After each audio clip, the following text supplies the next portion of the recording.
Slow তো খেলে নাই। টেস্ট ক্রিকেট যেভাবে আসলে খেলতে হয় আমি মনে করি যে আমরা ওইভাবেই খেলছি। যেহেতু বৃষ্টিটা তো আমাদের কন্ট্রোলের মধ্যে নাই। আনকন্ট্রোলেবল জিনিস। তো আমি বলব যে স্টিল আমি মনে করি যে উইকেটে যে হেল্প আছে আমরা যদি আরেকটু কালকে সকালে একটু ভালো ব্যাটিং করে আমি মনে করি যে স্টিল এই ম্যাচ জেতা সম্ভব।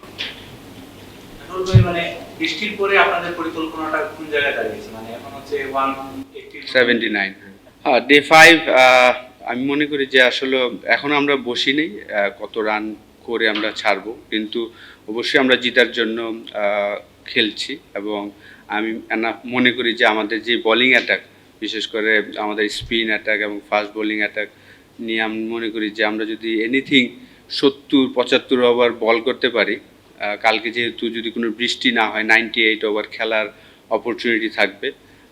75 ওভার বোলিং করতে পারলে আমি মনে করি যে আমরা জেতার সম্ভাবনা থাকবে ইনশাআল্লাহ। না, একদমই চিন্তার বিষয় না, কারণ লাস্ট টেস্ট সিরিজে যদি দেখেন যে আমাদের 3টা ইনিংসে আমাদের ওপেনিং পার্টনারশিপ অসাধারণ ছিল। 100 রানের পার্টনারশিপ ছিল। জয় তিন ইনিংসে অলমোস্ট 265 রান বা 235 রানের মতন করেছিল। সাদমাম 3 ইনিংসে অলমোস্ট 190+ রান করেছিল। 2টা 80 রানের ইনিংস ছিল। জয়ের কেরিয়ার বেশ 171 রানের একটা ইনিংস ছিল। এইখানে 2টা ইনিংস রান হয়নি, কারণ আমরা জানি যে আমরা টসটা হেরে ব্যাটিং করেছি, অতটা সহজ ছিল না নতুন বলটা সারভাইভ করাটা। 2টা ইনিংসেই হয়তো আমরা যেভাবে আশা করেছি সেটা হয়নি। বাকি ব্যাটসম্যানরা যেহেতু এক্সপিরিয়েন্স, তারা কিন্তু চমৎকারভাবে কাভার করেছেন। আমি আশা করি যে নেক্সট ম্যাচই হয়তো আমাদের 2 ওপেনার আবার তাদের ফর্মে ফিরে আসবেন ইনশাআল্লাহ। উইকেটে স্টিল আমি মনে করি যে একটু তো হেল্প আছে, কিন্তু যাদের টেকনিক ভালো তারা কিন্তু সারভাইভ করতে পারছেন। এনিথিং আমার কাছে মনে হয় যে বললাম না যে 75 ওভার যদি আমরা বল করতে পারি এবং 260 এই ধরনের একটা রান যদি আমরা করতে পারি, আমার মনে হয় যে ওই রানে জেতা সম্ভব হবে ইনশাআল্লাহ। না দেখেন, আমি বলবো যে ডে 2-তে পাকিস্তান টিম কিন্তু চমৎকার বল করেছেন। ডে 1-এও তারা ভালো বল করেছেন, কিন্তু ডে 2-তে খুব প্ল্যান ওয়াইজ বল করেছেন এবং এই ইনিংস আমি বলবো যে তারা পেস বোলাররা বিশেষ করে খুব চমৎকার একটা চ্যানেলে বল করেছেন। ইজি বল কিন্তু একদমই দেয়নি। তো সেই টেস্ট ক্রিকেট যেভাবে খেলতে হয় সেভাবেই আসলে আমাদের ব্যাটসম্যানরা খেলছেন এখন পর্যন্ত। এটা তো আসলে সিলেক্টররা ভালো বলতে পারবেন, এবং অ্যাজ এ ব্যাটিং কোচ বা যদি বাইরের থেকেও বলেন, আমি বলবো যে 2টা ওপেনারই কিন্তু 2 ইনিংস আগেই কিন্তু 3 ইনিংসে অলমোস্ট 100 রানের পার্টনারশিপ দিয়েছেন এবং একজনের কেরিয়ার বেস্ট ইনিংস খেলেছেন 171 রানের ইনিংস। সাদমাম 2টা টেস্ট ম্যাচে 2টা 80 করেছেন। তো সেই জায়গায় 2টা ইনিংস ফেল করলেই যে চেঞ্জ করা উচিত হবে এটা আমি মনে করি না।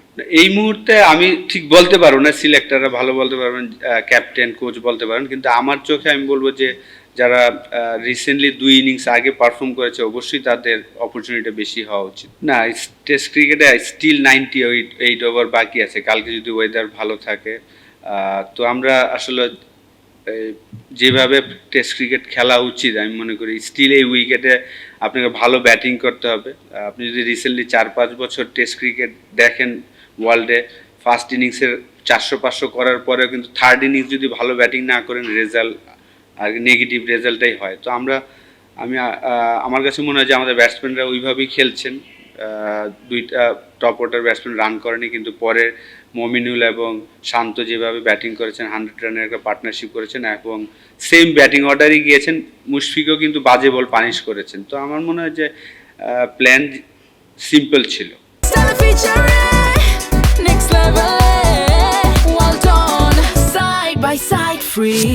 দেখেন, মমিনুল এটা 76 ওর টেস্ট ম্যাচ চলছে, তো বাংলাদেশে 5000 রান করলো। তো এই ধরনের চ্যালেঞ্জ তো সে প্রচুর নিয়েছেন তার লাইফে এবং সে সাকসেস হয়েছেন। এটা তার অতীতেও এরকম অনেক ইনিংস আমরা দেখেছি।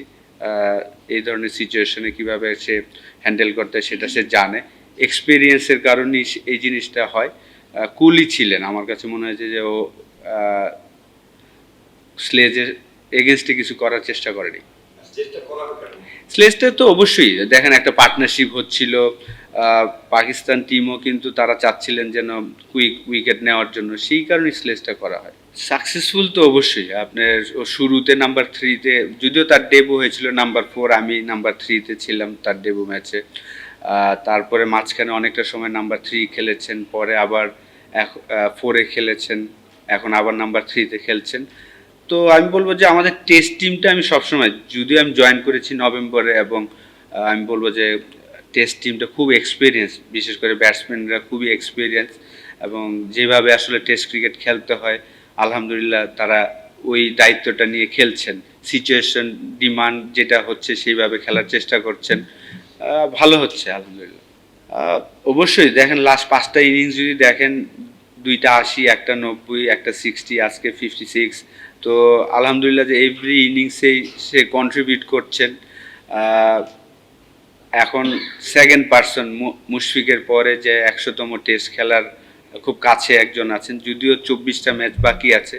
তো অবশ্যই আমি মনে করি যে বাংলাদেশের হয়ে সেকেন্ড পার্সন হবেন যে 100তম টেস্ট খেলবেন, এইটাই আশা করছি। এবং যেভাবে সে কন্ট্রিবিউট করে যাচ্ছেন এটা ধারাবাহিক থাকবে। আশা করব যে 50টা যেটা বড় 100 করতে পারে, এটাই আশা থাকবে। শুরুর দিকে যেই মমিনুলকে আমরা দেখেছিলাম যে বড় বড় 100, সেই জিনিসটা যদি সামনের সিরিজগুলোতে হয়, সামনের টেস্ট ম্যাচে হয়, সেটাই আশা থাকবে। আর স্লো ব্যাটিং কই দেখলেন, এটা টেস্ট ক্রিকেট। টেস্ট ক্রিকেটে যেভাবে খেলতে হয়, এমন না যে সে তার স্ট্রাইক রেট 20-25, তার স্ট্রাইক রেট কিন্তু 47-50 থাকে। টেস্ট ক্রিকেটে আমরা যখন ক্রিকেট খেলতাম আমাদের বলা হয়তো ম্যাজিক ফিগার 3, এখন অবশ্যই ম্যাজিক ফিগার 4-এ চলে গিয়েছে, বা আপনি যদি অস্ট্রেলিয়া বা ইংল্যান্ডের খেলা দেখেন তাদের ম্যাজিক ফিগার 5 চলে গিয়েছে। তো সিচুয়েশন ডিমান্ড করে, যদি ফ্ল্যাট উইকেট হয় সেখানে তার স্ট্রাইক রেট হয়তো বা 65-70 হতে পারে, কিন্তু এই ধরনের চ্যালেঞ্জিং উইকেটে আমি মনে করি যে 40-50 স্ট্রাইক রেট থাকলো আলহামদুলিল্লাহ। দেখেন আপনার খেয়াল করতে হবে, আমরা কিন্তু লাস্ট টেস্ট খেলেছি নভেম্বরের 19 তারিখ বা 23 তারিখে শেষ করেছিলাম আয়ারল্যান্ডের সাথে। এর মাঝখানে কিন্তু 5.5 মাস আমরা টেস্ট ক্রিকেটের বাইরে ছিলাম। তো এই 5.5 মাসে আমাদের প্লেয়াররা হয়তো 1টা বা 2টা 4-ডে ম্যাচ খেলেছেন। যদি এই 5.5 মাসে যদি আমাদের প্লেয়াররা 10-12টা 4-ডে ম্যাচ খেলতো, তাহলে কিন্তু ওই রানের যে তারাটা বলতেন, ওই জিনিসগুলো আমরা অভ্যস্ত হয়ে যেতাম। আমাদের এই জায়গাটা কিন্তু তাদের জন্য, যারা টেস্ট খেলছে প্রায় 7-8টা প্লেয়ার, কিন্তু তাদের জন্য আবার জিরো থেকে স্টার্ট করতে হয় সিচুয়েশন। আর এই এত ভালো উইকেট কিন্তু আমরা রেগুলার খেলেও থাকি না, ইদানিং আমরা খেলছি। লাস্ট 6 মাস হয়েছে যে আমরা ভালো উইকেটে ক্রিকেট খেলছি। আগে কিন্তু চ্যালেঞ্জিং ছিল যে 220-30 করলে হয়তো আপনি রেজাল্ট নিতে পারবেন। আমরা এখানে ইংল্যান্ড এবং অস্ট্রেলিয়াকে হারিয়েছিলাম 230-260 করেই। তো এটা কিন্তু অভ্যাসের বিষয়। ভালো উইকেটেও আপনি হাই স্ট্রাইক রেটে খেলতে হলে তো আপনার ভালো উইকেটে রেগুলার খেলতে হবে। না, আমি এটা মনে করি না, কারণ বাংলাদেশ টিমে 15 জন, যেই 15 জনকে নেওয়া হয় তারাই বেস্ট, এবং বেস্ট প্লেয়ারদেরই টিমের সাথে থাকা উচিত। যেহেতু আপনারা জানেন যে এখন ইনজুর্ড হলে রিপ্লেস টু রিপ্লেস লাগে, সেই কারণে আমি মনে করি যে বেস্ট 15 জন সিলেক্টররা সিলেক্ট করবে, এটাই আশা করি।